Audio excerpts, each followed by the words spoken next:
हमारा जो अस्तित्व है वो तो हमारे कर्म से है, किसी के नजरिए से नहीं। और यदि आपकी शख्सियत अच्छी होगी तो लोग आपकी बुराइयां खोजेंगे, वरना बुरे की तरफ तो कोई देखता भी नहीं। और संयम रखो। समय सबका, समय सबको समय देता है। नमस्कार प्यारे बच्चों। देखो, आज की जो हम डिस्कशन में, आज जो हम डिस्कस करेंगे उसमें छोटी छोटी तीन चार चीजें हैं। तीन चार जो लेटेस्ट जानकारियां हैं, ये उन साथियों के लिए है जो ऑलरेडी या तो अध्यापन कार्य में कार्यरत हैं, या फिर वो नए साथी हैं जो इस दिशा में जाने के लिए बहुत ही ज़्यादा प्रयास कर रहे हैं, बहुत बहुत ही अधिक मेहनत और मशक्क़त कर रहे हैं। देखो, आज हम बात करेंगे सबसे पहले एस्टेट की। एस्टेट एस्टेट की बात करेंगे कि एस्टेट का जो आपका 2024 का एग्ज़ाम मई जून में हुआ था, उसका परिणाम भी घोषित हो चुका है। ठीक है। तो अब लगभग 13 से 14% आपका रिजल्ट आया था। तो बहुत से बच्चे जो अयोग्य हो गए थे, जिनके 1 2 3 नंबर कम रह गए थे, तो अब आपका जो एचटेट 2025 का, जो पहले से ही कहा गया था कि भाई 2024 का जो एचटेट है वो लेट हुआ था, तो 2025 का जो एचटेट है वो उसकी डेट फिक्स हो चुकी है, डिक्लेयर हो चुकी है। आपका जो एचटेट है 2025 के नाम से, हालांकि 2026 में होगा, लेकिन 2025 के नाम से आपका जो एग्ज़ाम है 17 और 18 जनवरी को लेवल 1 2 3 का आपका जो एग्ज़ाम है 2026 में आपका प्रस्तावित है, यानी कि टेंटेटिव डेट है ये। और आपका नोटिफिकेशन बहुत जल्दी आने वाला है। अच्छा, अब बात वही आती है कि भाई 2025 का एस्टेट आपका अब 2026 में जनवरी 17 और 18 जनवरी को होगा, तो जाहिर सी बात है 2026 का एस्टेट आपका वही नवंबर दिसंबर में होगा। तो एस्टेट एस्टेट जिस हिसाब से आपका लगातार समयानुसार कह सकते हैं, या फिर 2024 का हुआ है, 25 का अब 17 18 जनवरी को है, 2026 का आपका नवंबर में है।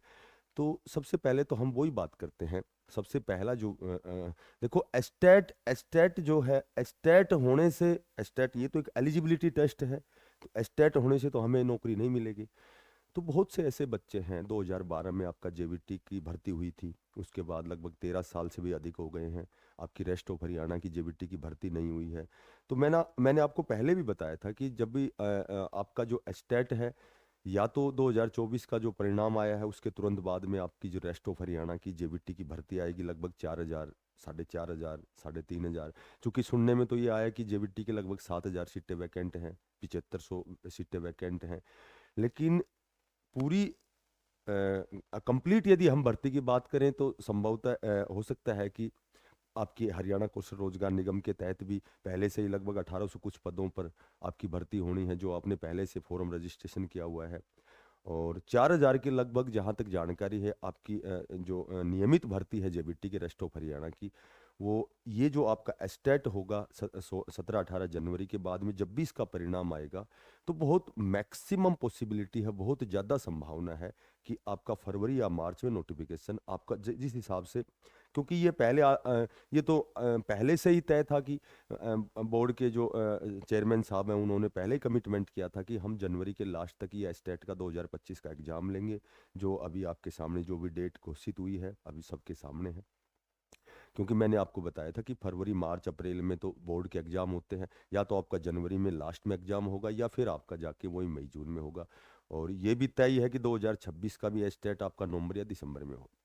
लेकिन क्या एक एस्टेट एस्टेट तो लगातार चला रहा है बहुत समय से, लेकिन भर्ती तो जेबीटी की नहीं निकल रही है। बच्चे यही गुहार करते हैं बार बार शिक्षा मंत्री से, के आगे भी विनम्र निवेदन करते हैं, ज्ञापन सौंपते हैं कि सर हमारी जेबीटी रेस्ट ऑफ हरियाणा की भर्ती निकालें, क्योंकि हमने बहुत पहले एस्टेट भी 2 3 बार किया हुआ है, हमने जेबीटी का डिप्लोमा किया है, 2 साल का एलिमेंट्री डिप्लोमा किया है, हम लगातार प्रयास भी कर रहे हैं। बहुत से ऐसे साथी हैं जो कहीं एसएससी के तहत लगे हुए हैं, कहीं गेस्ट टीचर है, कहीं कॉन्ट्रैक्ट बेस पे लगे हुए हैं। तो उनकी प्रबल इच्छा है कि रेस्ट ऑफ हरियाणा की भर्ती आए और हम भी अपने आप को वहाँ सिद्ध कर सकें, हम भी सिलेक्शन ले सकें।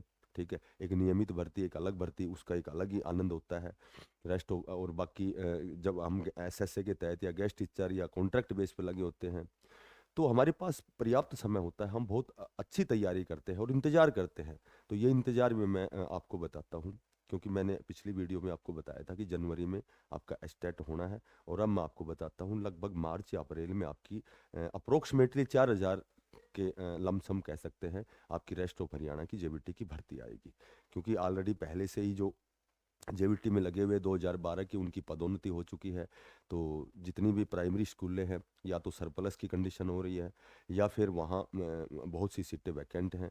तो आप अपने आप को जो भी साथी जो रह गए थे स्टेट में, चूंकि स्टेट तो लाइफ टाइम है, तो जो भी स्टेट में एग्जाम में रह गए थे 1 2 3 नंबर से, तो अपना प्रयास करें। 16 17 जनवरी बहुत नज़दीक है। एस्टेट के बहुत से मैक्सिमम बेनिफिट हैं। एस्टेट एस्टेट आगे आगे हरियाणा कौशल रोजगार निगम के तहत भी एक तो एस्टेट पास होना अनिवार्य कंडीशन होगी, और इसके साथ 10 नंबर मिलते हैं। साथ ही जो भी कॉन्ट्रैक्ट बेस पे होते हैं, जो भी हम बात करें कि एसएसए के तहत हैं, या फिर बात करें कि जितने भी गेस्ट टीचर हैं, तो उनके लिए एस्टेट एक अनिवार्य कंडीशन है, मैंडेटरी है कि उनका एस्टेट पास होना जरूरी है। और साथ ही जेवीटी के साथ टीजीटी पीजीटी की भी आपकी जो भर्तियां हैं, नियमित भर्तियां होंगी। लेकिन जहां तक जानकारी है आपकी, पहले रेस्ट ऑफ हरियाणा की जो जेवीटी की जो भर्ती है उसका नोटिफिकेशन पहले आएगा। उसके बाद हम बात करें, देखो एक एक एक स्पेशल सी टेट का भी एक सीटीई के द्वारा एक अध्यादेश जारी हुआ है। क्योंकि ये मामला बहुत दिन से चला हुआ है कि जो भी पहले से ऑलरेडी जो शिक्षक, जो पुराने शिक्षक जो नियुक्त हैं राइट टू एजुकेशन के तहत, उससे पहले जो लगे हुए हैं, उनको 2 साल के अंदर अंदर सी टेट लेवल 1 का सी टेट लेवल 1 का उनको सी टेट क्वालिफाई करना है। ठीक है, 2 साल का उनमें समय दिया गया है। हालांकि छूट भी दी गई थी कि भाई जिनकी सेवानिवृत्ति को 5 साल हुए हैं, सेवानिवृत्ति को 5 साल बचे हैं, तो उनके लिए छूट दी गई थी, लेकिन उनकी पदोन्नति नहीं होगी।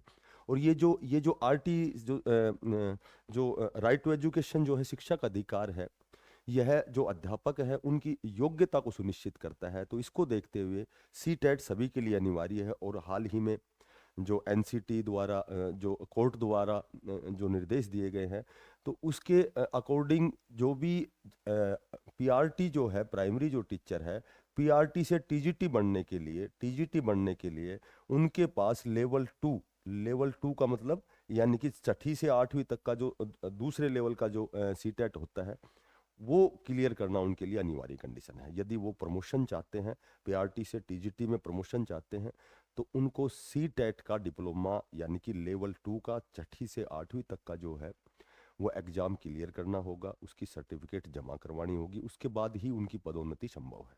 तो ऐसा अध्यादेश अभी जारी हुआ है, हाल ही में, शायद कल की बात है। तो जाहिर सी बात है कि राइट टू एजुकेशन के तहत, चाहे वो लेवल 1 का हो, लेवल 2 का हो, नए बच्चों के लिए भी, और जो ऑलरेडी पहले से कार्यरत शिक्षक हैं उनको भी सी टेट लेवल 1 और 2 का जो है वो टेस्ट पास करना अनिवार्य है। और वैसे भी सी टेट जो नए बच्चे हैं उनके लिए बहुत ही मैक्सिमम बेनिफिट है सी टेट का, क्योंकि जितनी भी सेंट्रल लेवल की जो भर्तियां हैं, चाहे वो केवीएस हो, चंडीगढ़ शिक्षा विभाग हो, या फिर डीएसएस भी हो, या फिर अदर कोई बहुत अच्छी प्राइवेट स्कूल हो, वहाँ भी सी टेट का डिप्लोमा मांगा जाता है। या फिर हम बात करें तो यूपी बिहार में जो भी टीचर्स भर्ती होती है, वहाँ भी कंसिडर किया जाता है सी टेट का डिप्लोमा। ठीक है, लेवल 1 और 2 दोनों का। और भी कॉन्ट्रैक्ट बेस के हों, या फिर एसएसए के तहत हों, या फिर गेस्ट टीचर दिल्ली डीएसएसबी में गेस्ट टीचर हों, सबके लिए सी टेट बहुत अनिवार्य है। और विशेषकर अध्यादेश के अनुसार जो भी लेवल 2 का जो जिसके पास डिप्लोमा है, वही केवल पीआरटी से टीजीटी में प्रमोट हो सकता है। तो जो भी साथी नए हैं, देखो 1 से 15 तक दिल्ली में छुट्टियां होती हैं, तो दोनों टाइम हम एस्टेट की और भी सी ग्रुप मेन की, एचएसएससी या डी ग्रुप की जो भी तैयारी है, हम दोनों टाइम और बहुत अच्छी तैयारी करेंगे। फ्री ऑफ कॉस्ट हमारी क्लासें रहेंगी। सभी साथी, सभी बच्चे उसमें सादर आमंत्रित हैं। तो जो भी साथी नए हैं, चैनल को ज़रूर सब्सक्राइब करना, ज़्यादा से ज़्यादा इसको शेयर करना। फिर मिलते हैं नई अपडेट के साथ। तब तक के लिए सभी बच्चों को बेस्ट ऑफ लक।